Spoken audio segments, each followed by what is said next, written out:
What's up, you guys? Today we got Josh. He is the author of With Changes Everything, What 5,000 Walks with Teens Taught Me About Trust. Um, we go into a lot today, from cheeseburger reviews to what the being intentional with your kids, how to have to build trust, how to build connection with them, what are some things parents can do to have those tough conversations, and what are some things that they can do to kind of get their kid to open up to them. Beth, what do you got for today? I loved how he talked about building trust, appreciating your kids' honesty when they share big things that you don't know how to deal with, Yep, how yep. to bring your reaction down. Really important stuff. I think it's vital for parents. This one's awesome. All righty. Well, we'll see you guys inside. So if you could just start off with just kind of giving us an introduction, who is Josh? What inspired you to write What Changes Everything? And then kind of what led you to be in the situation you're in now. Great. Yeah, so my name's Josh Cordell and I live in Bend, Oregon. I've been working with teenagers for basically my entire adult life. I started coaching high school sports just out of college when I was 20. And so I have been around young people forever. And 9 years ago, I just saw this gap. And so I started a life coaching business for young people. And through that, it's led to just all these questions where it's just been this amazing experience of I've gotten to spend so much time and have so many one-on-one conversations with teenagers that I just wanted to put it all together and kind of offer a tool for everyone to just kind of see what I've learned in this experience and really an encouragement that like, hey, you can do this too. Like what I've learned is just presence with a young person and it's available for everyone. And here's kind of the way that I've found this. And so that's what inspired me to write the book. I love it. And then I know on it when I was kind of looking into it, it's had something like 5,000 walks kind of led me to this right here. So kind of can you kind of go through what those walks were and what all that was? Yeah, so I had been coaching high school sports for a long time, and I realized that I was having these like very important 5 minute conversations with a young person like after practice, and um, and I wanted it to be more. I wanted to follow up better, and I wanted to be more intentional about it. And so that's when I started the business of life coaching. And I kind of was just like, shooting from the hip. I had some great input from other coaches, but they were more doing things like coaching CEOs or coaching real estate agents, like the way that kind of the Mhm. coaching world works. And so it started out, I was sitting down at a coffee shop with a kid and asking them questions and taking notes. And then it evolved into going for a walk. And I found this sweet spot of a half-hour walk and there's a bunch of magical things about going for a walk with someone. And so I have a local coffee shop that my friend owns, and I started meeting with my clients there, and we'd walk this half-hour loop that's right by the high school, goes between a high school and a middle school. And we'd finish the walk, and then I'd have the next person waiting to meet. And so on a like my biggest day ever is 13 walks in one day. But I usually Wow. yeah, so I usually will have like when I was doing this at the very peak before I added some other aspects to my life that made me busier, I was doing 30 walks in a week. And so it's just this half-hour loop that is yeah, I'm over 5,000 of just that particular loop, but I also have clients that I do FaceTime and phone calls with, especially when I have someone who I've worked with when they're in high school and they go off to college. But Okay. but that particular loop, that's how I hit 5,000 was just constantly walking that same loop. So you're getting your steps in for sure then. Getting my steps in for the last 8 years, I'm averaging about 15,000 steps a day for 8 years. Wow. Yeah. Wow, Wow. that's Okay. awesome. So then with when you're going on the walks, you're kind of going into, I'm guessing, like things maybe they're dealing with, things maybe they're thinking about for the future, maybe some things from the past. What all like did you see?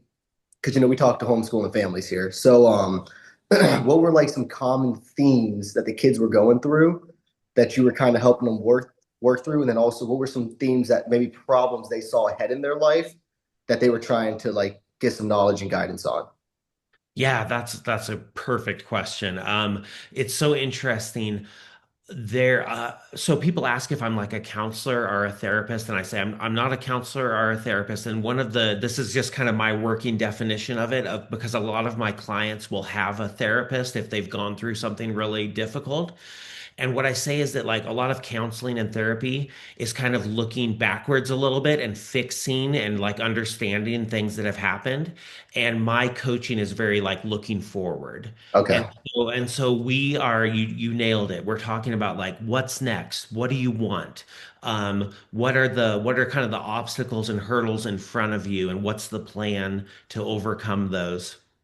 And so to your question of kind of common themes, um, concern for the future. Young people have concern for the future. They have a different concern for the future than we do, because they're so aware of the world that they see the uncertainty at a different level than we do. I think as we're older, we're kind of like, oh, stuff comes and goes, and Yeah. the world seems crazy, and then it keeps moving on. And a lot of young people, I think, right now feel like things are just really, in turmoil, and so there's a lot of anxiety about their future. Okay. Okay. So when it comes to, actually talking them through it, well, let me bring it back a little bit. So I have a friend who I work out with. He's an athlete, and he was in the Olympics 2 times, runner. And he started doing, when he got done, he went into tech. He kind of built some businesses there. And now what he does is he coaches like high level CEOs, like you said. He kind of specifically talks to like tech people. And he said that what allowed him to like start making more of an impact was going on walks with them. So it allowed him to kind of get going. Now, let's go to a house where it's a homeschooling family, so it's the parent and the kids. Do you think it's important to get them kind of out of the house to kind of have those conversations rather than just sitting around the living room doing it? Absolutely. And I'll give you a perfect example. I have a 12-year-old daughter, and we've homeschooled at times in her life. We don't Yeah. currently homeschool. She's in a private school with a great situation. But because our older daughter has moved out and is older and has her own family, our 12-year-old, we are around her all the time. It's very much like a homeschool setting of how much we're around her. And when we go for a walk intentionally and practice what I've written in this book, we have a totally different experience and a different connection than we do when we just do our normal life, even though we spend so much time together, even though we do so much homework together, even though we read together and do all those things.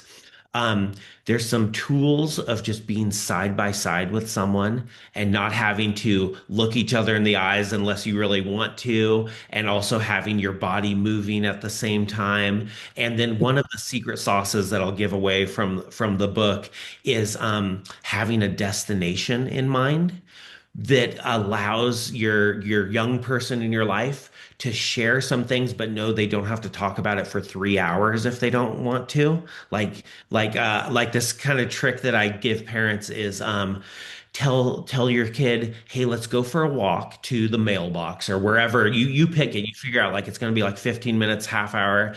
And then you tell them, and then as soon as you get home, I have to leave. So you kind of like give them almost like, or you walk them to some place where then you'll part ways. And it's amazing what that does, of where like it gives them this freedom to talk to you about something, but not have to. A lot of kids want to share something when there's about 5 or 10 minutes left on our walk. It's really interesting. A lot of small talk and important things, and then when they know the end is near, they're like, "Oh, and I'm dealing with this big thing." And so that I think that that's a safer setting sometimes than the dining room table, where you're like, oh, we're locked in here and you're going to want to like keep talking about this. Yeah. So yeah, I think that walking, and then also there's just something magical about like our bodies moving and we're talking, and it kind of lets us like our brain really like open up. It's a good thing. No, I think that's totally true too, because it's also like if we go back to like when we were like thousands of years ago, it probably was more common to be walking through the day, than when you're sitting around the campfire, you're only there for a little bit. So like I would think something biology like in our biology would be a little more wired for that moving towards something. You know what I mean? They said you have an end destination too, so now they know like, okay, here's my little window if I want to get this off my chest. How do you, if you're a parent and maybe there's something you kind of know your kids going through, or maybe something you can tell something a little off, do you kind of just go in for like specific questions to try to get it out of them, or is it more of just like a, hey, I'm here. If you want to share it, you can share it with me. If not, we'll just be on our way. Yeah, so I think that as a parent, so both are really important to have, right? As a Okay. parent, we have the right to dive in and be like, hey, there's this thing we need to talk about. Like Okay. we like, right? Like that's Yep. like addressing something head on. I find that it's the most powerful, most successful conversations are driven by the young person. Mm. And so this idea, I like to ask good questions. And so one of my favorite questions is what's something that's difficult for you right now? And so you just go for a walk and you say, hey, what's difficult for you right now? And this that's not a question that you like open up, that wouldn't be my first question to someone I've Mhm. just met, right? That comes with trust and them knowing that that you're there for them and you're with them. And so I think that, as a parent, if you have an idea that there's, first of all, if there's something that's dangerous and needs to be addressed or like you're really concerned about, you just address it, right? Like you Mm. just Yep. like this, we have to talk about this thing. But so much with our kids, we have no idea what they're actually feeling or going through. And so some real open questions that then and part of this is building the trust through follow-up questions and through also not overreacting or thinking we have to Mhm. fix something.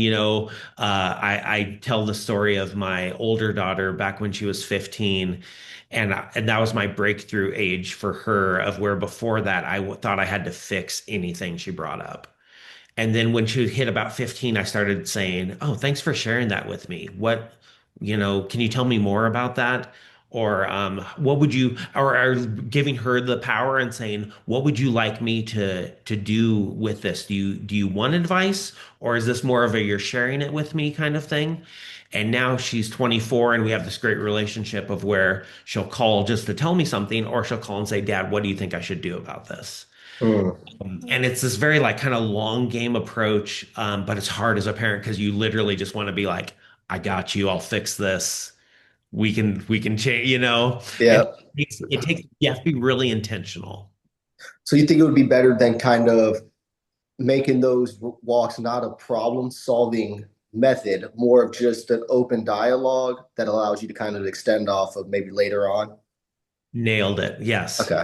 I think that is, I haven't even used those words and I'm going to use those Nice. words. Nice. That's well said. Yeah, that's well said. Yeah, you're not going for a problem solving walk. That's not, Okay. if you, like, that is not going to be well received, and you're probably not going to keep doing it. Like you may go for one problem solving walk, but your kid is not going to want to go for a second one. Which is true because sometimes I'd imagine as kids, there's there are times where you want your parents to intervene, obviously, but most of the time too, it's like it's to give it a personal reference. It's like my girlfriend. Sometimes she just wants to tell me what's going on and doesn't want me to tell her how to fix it. You know what I mean? So I could imagine it's kind of the same thing. I don't have kids yet, but I imagine it's the same. Now, when it comes to you've done it with other people's kids, you've done it with your kids, right? So let's say there's a homeschooling family out there, they kind of want to do it. They probably should still do it, but is there something else about maybe having like not a mentor, but like somebody else that's a family friend that's close, you know what I mean, to let them go on those walks with other people to kind of open up more? Or would you say it's better to do it as the parent? You kind of have both frames of references. I want to make sure I get your opinion on this. Yeah, I think both are valuable. I'll give you with my daughter, it's great and it's valuable, but we also have other people in her life because I see the value of someone being outside. Hmm. And so, um, and so the way I describe it to kids is I tell them, I'm not your sports coach who decides if you start or get playing time.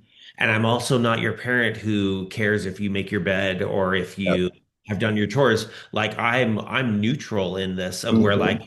I'm gonna be just fine, and you can be honest with me, and there's like this safety in that, and there's this there's this thing of where it's like when you're not the person who's like the authority figure, then when there is trust built, it's this bonus that you get to have. When I first started the business, someone described me as a professional uncle, of where it's like there's this familiarity and this closeness, Hmm. and that's part of the like 5,000 walks is it's not 5,000 different people. It's it's five like it's a couple hundred people, but it's a lot of walks Repeating. Yeah. meeting and building that trust and and just asking a lot of questions. And then one of the amazing things for parents that I will tell you that's like something I didn't realize as a young parent was that our kids have it in them to solve their own problems, and often they just need to talk it through, and then they come up with great solutions. Yep.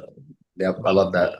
They have it. We just need to keep asking questions and keep listening and ask follow-up questions like, "Oh, wow, that's super interesting. What do you think you want to do about that? How do you think you could make that better?"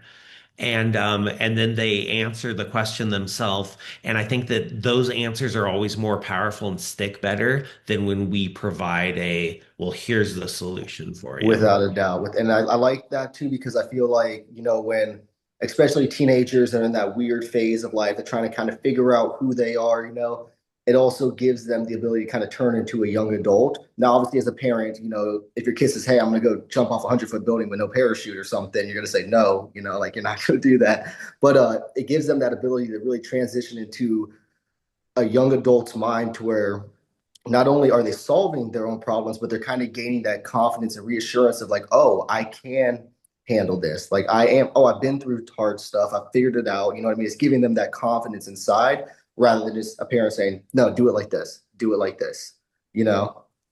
Totally, totally. And once you've walked through one of those things where what you just described happens, then now all of a sudden you have this framework as a parent or a mentor to work from where you say, "Oh, that's a difficult thing. This makes me think of when you went through this and you worked it out and figured it out." All of a Mm, sudden you're building like character and identity based on being someone who's a problem solver and an overcomer, mhm. um and it's from their own experience because we often want to say like, "Oh, that reminds me of something I went through when I was a Yeah, kid," and it's like they most don't of care. them don't want that. They're like, it's not the same world. And so to remind them of their own story is really powerful. I love that. Now, let's say I would imagine, with you being working with hundreds of different kids, you had every different type of personality trait. You know what I mean? So let's say we have a parent who's one kid's, I mean, he's just off the wall, crazy talkative, wants to go, go, go. We'll call it extroverted like they do. And then the other one, super shy, doesn't like to talk as much. How would you go about framing the walk for the parent, to kind of, okay, I'm talking to John today. He's super, he's gonna talk about everything to what now I'm talking to Zach and I'm gonna have to really try to pry something out. How would the parent kind of go about shifting between those two? Great question. So with the talkative kid, right, it kind of happens itself. Hmm. And your goal in that is to be like signposts that are like pointing the conversation in a direction because that kid maybe can talk for a half hour about Superman or Spider-Man or something like that. And so you want to like let them have that, but then also be asking the questions that are pointing towards and don't take that away from them, right? Like I mentioned in the book that there's some kids who 25 minutes about Spider-Man and then 5 minutes about deep personal family relationships. I'm all for that, right? Okay. And then on the other end, the kid who doesn't talk, silence is okay. Like Mhm. just like not feel like you have to fill every moment with words and to let there be some silence is fine. Um, I once had a kid I met with, and it was quiet. And I asked him a couple questions, and it was yes and no answers. And I just didn't pressure him. And so then I told him a story, and he listened to that. But we also had a lot of quiet time. And I remember he was the first one I ever had where when we finished and his mom picked him up, I was like, I will never see that kid again. He's gonna tell his mom like that was the worst thing ever. That was so awkward. Uh, I got a text from his mom like half hour later, and she said he loved it. That was great. And it was like this realization of like, oh, that was him feeling heard and Mm, like a presence where he didn't need to fill the half hour with words. love He just that. needed me to be with him. And then by the time, so that was when he was a high school freshman. By the time he graduated, the half hour was full of words. The half hour, Really? there wasn't that gap, and it was part of it was just him like growing, and every kid is different, right? So we can't have expectations that that's going to happen for everyone. But I think there doesn't have to be a pressure that like, first of all, no pressure that like, well, what was the big takeaway from this walk? You got to like remove that kind of thing. Like the takeaway is that like we're present with each other, we're building trust, we're creating this rhythm of doing this thing. Hmm. And then also just like, let them have kind of the if they're the quiet kid, then you ask them like, "Oh, can I tell you a story about something?" And then one of my favorite questions for a quiet kid is, "Do you have a story that you would tell me? I would love to hear a story from you." Love and that. and then like celebrate the story, like be like very engaged in it, and you'll be surprised sometimes quiet kids have like stories and they don't think that anyone cares. Mm. Now, when it comes to that same parent, understanding, like you said, that there's not a big takeaway. You know what I mean? That there's, you're kind of, like you said, you got to have the signs for the talkative ones. What would be like a parent's new to this? Let's say they get your book, they kind of read into it, and they want to start. What are like some steps that they can do to kind of prepare themselves before they kind of go around about starting it? Am I making sense here? Oh, absolutely. Yeah. Okay. So I call it setting your intentions. And it's the idea that you go into something with like you're already prepared. So you already this is a big practice of athletes, right? So the most successful athletes, and I really got into this through I thought I was going to just be basically a mental coach for young athletes. Is kind Mm, of like when I first started this. That's my background is sports and coaching, and I've worked with some really high level athletes. And then I realized, oh, this is for everyone. But to your question, setting your intentions is kind of like a pro athlete. They don't show up to the game and go, I wonder what I'm going to do today. They're already getting prepared that morning, and on the mhm. drive there, they're really getting their mindset together. And so I'd say you set your intentions and a couple things you do. I have a chapter called Respond, Don't React. Mm, And that one is like that. So you tell yourself, okay, I'm gonna go for a walk with my kid, and if they drop the biggest bomb I've ever heard, I'm going to take a deep breath and I'm gonna say, thank you for sharing that with me. And so you build that in, even though you want to say, like, are you kidding me? What? Like, no, that didn't how you did what? You have to just kind of like you have to be prepared. And so then you tell yourself, okay, I'm not going to fix everything. Um, I'm going to be real open if this doesn't go anywhere. That's okay because we're mhm, spending time together. I'm going to be honest with them that kids are so smart, right? They sniff mhm. out if we have an agenda, they just like they know that in an instant. And when a parent tells me, "Hey, I really want you to like address these three things with my kid," I'm always like, we may get to those, but we're not addressing three things today on our walk, right? Like and I'll be honest with the kid. I'll say, hey, just so you, and that's one thing is like as an outsider, I always tell my parents like, first of all, I will tell them if there's ever anything dangerous, right? If a kid tells me something that's a major problem, like I'm a mandatory reporter, we're gonna bring that up and everything. But if a kid gives me something that's, tough, I'm going to say, "Hey, you should talk to your parents about that." I'll help them work through what that would look like. But when a parent tells me like, "Hey, I need you to talk to my kid about this," I'll often say like, "Are they aware that you're saying this because I can use that as part of our conversation?" Sometimes they'll say, "I don't want them to know that I've done this." Then I'm like, I'm definitely not bringing that thing up, right? Like I'm going to let the kid lead us there. But Yeah. but I can say I can go into a conversation and say, "Hey, your mom told me that she's worried about this thing. What do you what do you think?" Like, Mhm. and now it's not like I'm coming at them with anything. Like I always tell them, like, I'm your partner in this. I'm with you in this. Like we're trying to have the best life we can. Um, and so I think I kind of went around a few spots there with your question. No, yeah, but you hit it pretty well because too, it's like sending the intentions and then understanding that, you know what I mean? Like I like what you said too about the biggest drums, Bob, like they drop it on you, then so let's kind of go into that though. So then how do parents, where do you start or where do you pick back up the conversation if it is a problem that say there's something, let's say the kid, let's just go to real severe here. Like, okay, kid comes and says, hey, last night or a couple of weeks ago at a party, I got super drunk, I got super high. You know what I mean? So it's like 14-year-old, 15-year-old kid. How does the parent go? Obviously, the parents will be like, oh, you know what I mean? Like, what? But like, how do they go around kind of not solving the problem, like you said, but like opening the conversation and then kind of figuring out a plan of how they're gonna prevent their kid from doing cocaine all night. You know what I mean? Yeah. Um, Oh, that's a great. So like let's say it's that scenario you just gave and you're the parent, not a mentor. Like this is your actual kid says hey, they're 14 years old and they say, "Hey, I got wasted at a party." mhm. I think the first thing is a deep breath. Don't say a word. Yeah. Give yourself like think first. Like give yourself a moment. You don't have to don't show it on your face. Like settle in, give yourself a second because your reaction is going to be, are you kidding me? That's not who I raised you to be. Like Hmm. I'm so upset right now. And that is like the end of the conversation off. Hmm.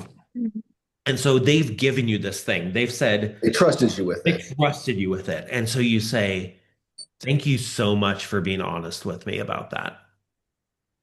And then if you're feeling really strong, you say, I need a second to think about this. Thank you for telling me this. I feel I so appreciate your honesty. Like this, you being honest with me is like such a value in our family. Thank you for that. And then you take a second to kind of process everything. And then maybe you come with a follow-up question, that is like, and how are you feeling about what happened? You I know, like Mm. that. I like that. like because now all of a sudden, like they have an open door now, versus if they say, hey, I blew it and I made this mistake, and you say, you blew it, you made this mistake, I'm so disappointed.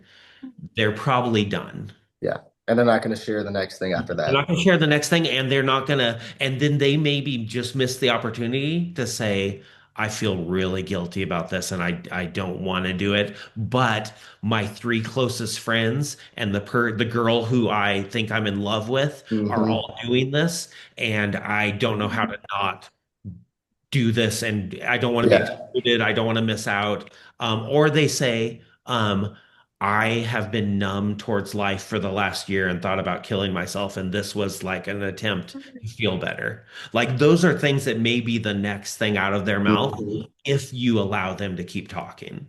Which that's like way more important, right? Like that's way more like where you want to go. So I think that setting your intentions of that, like, man, no bomb that they drop is going to phase me. Like I'm gonna Hmm. have this like peace and presence that is, Prepare for the worst. yeah. Okay. So then that kind of brings me. So, we don't want, it's not a problem solving walk, how do you go about, like obviously you want them to talk to you. You got to not try to solve their problems. But then when there's that time where they drop that bomb on you, you have the good reaction. Is it okay to bring up that conversation in another setting? Or would you try to wait for another time where you're doing something like this before you bring it back up again? So I think that it depends on the severity of the thing. You may have to, like, if it's a really major thing, you may just be like, we're talking about this until we get through to something, right? Okay. Like I think that's totally warranted as a Okay. parent. But it may be healthiest for you to take it as a parent and be like, I should take a moment. Hmm. I should take a moment so that I come back to this.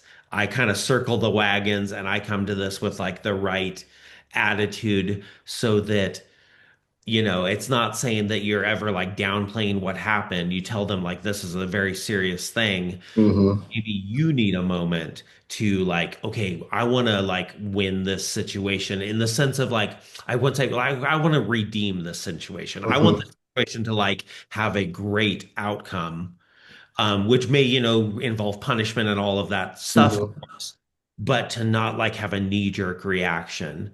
And so I think that sometimes it's okay to take things and say like, we're going to come back to this. Now, is it so? What I'm asking is like, is it okay to bring? Like, okay, let's say you go for a walk in the morning time, right? Boom, they drop the bomb on you. Now, it's something they do it well. They don't show no reaction. They thank them. Hey, thank you for sharing me. They keep going with the walk. Is it okay later that day at dinner? Let's say they're sitting down for dinner to say, hey, Stacy, you said this to me. I've had a moment to think about it. I want to go a little further into it. Is that okay to bring it up later on, or is it like, Oh, I think go ahead, absolutely. I think but absolutely. okay, Yeah, okay. totally. Um, So it's not like the walks aren't like, hey, we're only going to talk about this here. It's more just like hey, a safe place for you to deliver the news, and then you as a parent to get your wits together, regroup, and then bring it up whenever you feel necessary. 100%, 100%. And I Love think it. sometimes you can like the walks can take on kind of like their own life of like for my 12-year-old daughter, she says, and she knows, she's read the book, she knows about what I do and all of this stuff, but she calls it the walk where dad asks her a lot of questions because she loves that. She's like, and Yeah. so I ask her just like, the kind of questions like, would you rather, or like if you had a superpower, and then also like, what are you scared of right now? Mm. Like so she'll take in all those questions, and I'm literally getting like, oh my gosh, like I'm getting like a month's worth of insight into my daughter in a half hour. But she understands that like that's what's going to happen on our walk is that I'm just going to like ask her questions and she's going to be like, oh, yeah, I've been thinking about this, or oh, I've never thought of that. I love that too because she's not thinking of it as an interrogation. You know what I No, mean? She's like, this totally. is just where we go and we explore each other. We talk about different things. Dad asked me a bunch of different questions. Sometimes I'm telling him I want to fly, you know what I mean? So it opens him up. What Mm. would be like the age that because I would think, you kind of maybe want to build a habit when they're younger. So it's not like hey, the kid's 17 years old and all of a sudden like, hey, let's go for a walk today. He's like, what? Like we never went on a walk before, you know what I mean? What would be like the age and then kind of like the philosophy behind it? Let's say like when they're younger, maybe what are those walks looking like compared to when they're older and like now they're really like, okay, you're going off to college next year, you're starting a business next year, you're going to go work for someone next year. Kind of what are the different like frameworks you're operating under at the different age groups, and maybe what's the appropriate age to kind of get them used to doing it? Oh, that's wonderful, right? Like that is like you get it. That's the idea is like creating this rhythm. One of my last chapters is called The Long Game. Okay. And so I look at it as like, how do you create this walking system? And it doesn't have to be a walk, right? It can be something else. It could be a drive. It could be whatever works for you and your family or you and your kid, but walking is what has worked for me. And so Hmm. you create this rhythm of where you just nailed it that down the road it's going to look different as far as because they're going to be in a different place in life, but there's going to be this trust and connection built that it's like, oh, we can talk about all the things, right? We can talk about, the business you want to start or going off to college, or now you're raising kids and you want to, have some time to talk about this. One of my friends read the book and he started walking with his kid, and his son is 6 years old. And Love it. he said they're doing like a 15-minute walk, and they usually have like a ball. Sometimes they're like dribbling a ball, or they take a ball outside. But they start with kind of like playing catch or something, and then they just kind of do a little walk around the neighborhood. And he just asks his kid some questions. And he said that they're building that rhythm of where the kid now Mhm. asks, like it's only been a short time. The kid says, "Dad, let's go for a walk around the neighborhood." Love that. Yeah. Okay, so now when it comes to just communication in general, you know what I mean? As a parent, you've worked with other people's kids, you've worked with your kids. So what would be like just some communication tips for the parents, I guess, to really set them up? You said setting your intentions. asking the questions, open-ended questions, being in the sign, maybe for some kids is one thing you said, but what are some like just simple communication tips that when it comes to the parents, because let's say my dad's not a talker, man. This man will sit there hours. We used to drive to baseball games like 2.5 hours away, and I would literally just try to sit there and like, if I don't say anything, will he say something? Like a little game in my head. But he'll talk like if there's anything going on, you talk to him. He's normal. He's just a very quiet individual. You know what I mean? So let's say the dad's like that. What are some things that he can kind of maybe get himself out of his shell of like, okay, we're gonna have these conversations, but he has to be the lead of it. What are some simple communication skills that you can give that person? Oh, it's great. I think the first thing is a mindset thing, and it's be curious. Mm, Curious because um, we often have those conversations. And again, I used the word before with an agenda. We have the mm, conversation that we're like, it's time we have a conversation because I'm going to impart some wisdom. I'm going to teach you some life lessons. I'm going to tell you the things you need to know. And I think that if you can flip that and know that, like, yeah, of course you're going to do that. Like, that's who you are as a parent or a grandparent or an uncle or an aunt, like, or mom. That is who you are. You're going to do those things. But I think being curious is the first thing. And so, it's like a mindset where you go, okay, we're going on this 2.5 hour drive. I'm curious. And so I'm going to ask my kid mhm, a question, something like, I'm going to ask him something that catches them by surprise, where I say, what's something that this coming from a parent, this surprise the kid, what's something that would surprise me about you? Like that's yes. open-ended, right? But as a kid, you're like, oh, you have no idea that I am so good at this thing, that I know more about Pokemon than anyone you've ever met. Yeah. And it's like all of a sudden you've kind of given them the power in it, but you're also just like opening these doors that you maybe didn't even know were there. Mm, And so open ended questions that are like, what's something I don't know about you? That kind of thing. But it all comes from a position of being curious. And then also presence really requires like a lack of distraction. And so if you can be curious and remove distraction, and you want like a little bit of distraction in the sense of like that's why you go for a walk, hmm. the right level of distraction. But it's not like you're on your phone answering emails. Going for a walk and being on your phone is the wrong level of distraction. But you want enough distraction of where, like, if you sit, some kids are wired this way, but most are not. If you sat them down across from you at the table and just looked them straight in the eyes and said, we're going to talk, that's not enough distraction, Yeah. right? Yeah. And so a car ride is perfect. A car ride is perfect. Like, there's things going by, you're Hmm. driving. And so being curious. I love that. I love that. David, could I just jump in Yes, real ma'am. quick? Yes, ma'am. Go ahead. You talked in the beginning about how teens are over aware or there's just constant awareness. I feel like with social media, my age group, I'm 22, so I'm a little bit older than a teenager, but I feel like my generation and the one behind me, we're so overstimulated. There's all this access to news, negative stuff all the time. How do you suggest kids work on that or parents help their kids work on that? Yeah, so one of the lines that I love is control the controllables. Mm, So we live in a world where we're just over aware of things Hmm. outside of our control. mhm. Yep. And so the more we like kind of dive in and we talk about the things that are under our control, and that we put our focus on that and less on world events. And I had a middle schooler this last week, and he's a brilliant kid and he's super fun. And we finished our walk, and he said, "See you next week if we don't get nuked." And he was joking. He was Yeah. joking, but it was also like, Yeah, he's paying yeah. attention to all of this stuff, and he's so like there's just Mm, so much happening. And so mhm. make that circle smaller and to say, what's something that you would like to change this week that's changeable by you? So, I love not that. not climate Yeah. or national issues or anything like that, but like, oh, there's a room that I think could be better if we made some changes in it. Mm, There's a relationship that I need to like repair or put a little more effort into. mm, I like to get better with my left hand in this sport that I play. Like helping them find like what's controllable.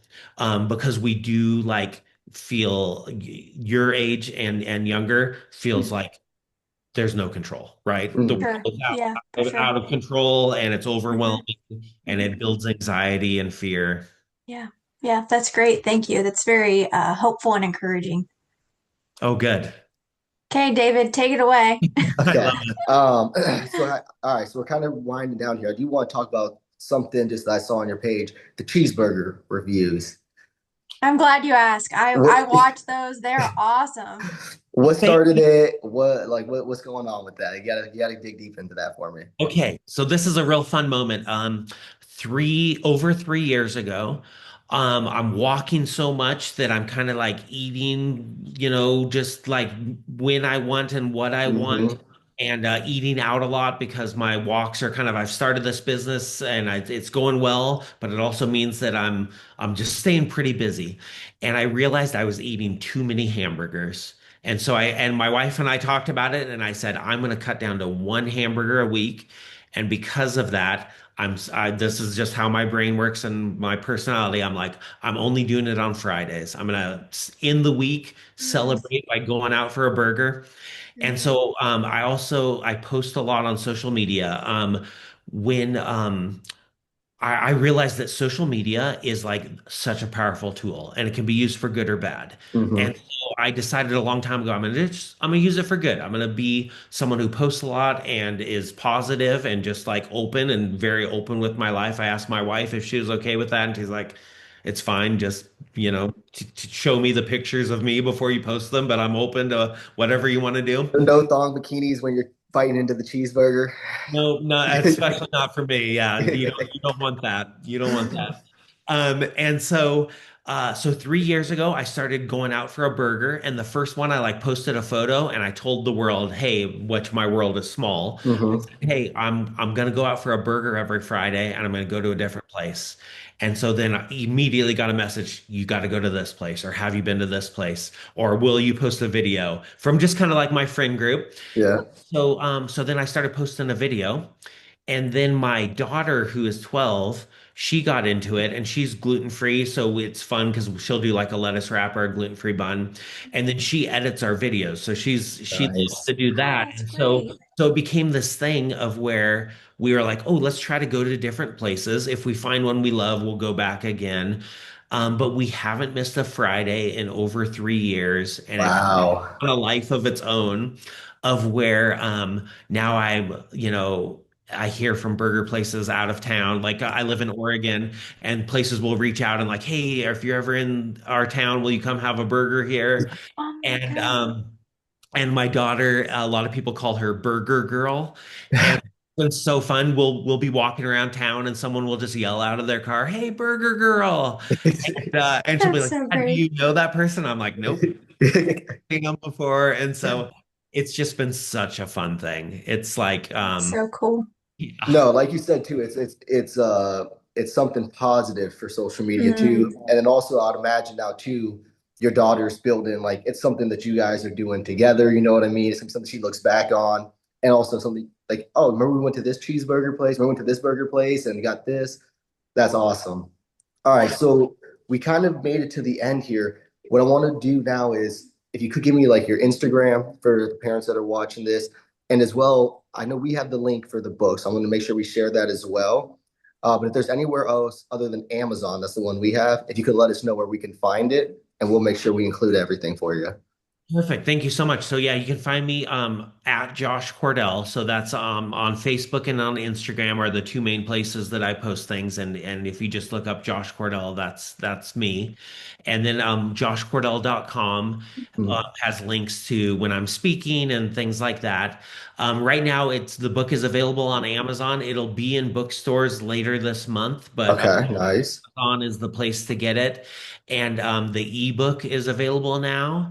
And you And said something about an audiobook earlier, yeah, right? so the audiobook has been recorded and it should be available this month, and that's going to be really fun because my friend Eric Close is the reader of the book, and he's an actor who he's in like Suits and American Sniper, and if you look him up you'll see his picture and be like, "Oh, that's so fun."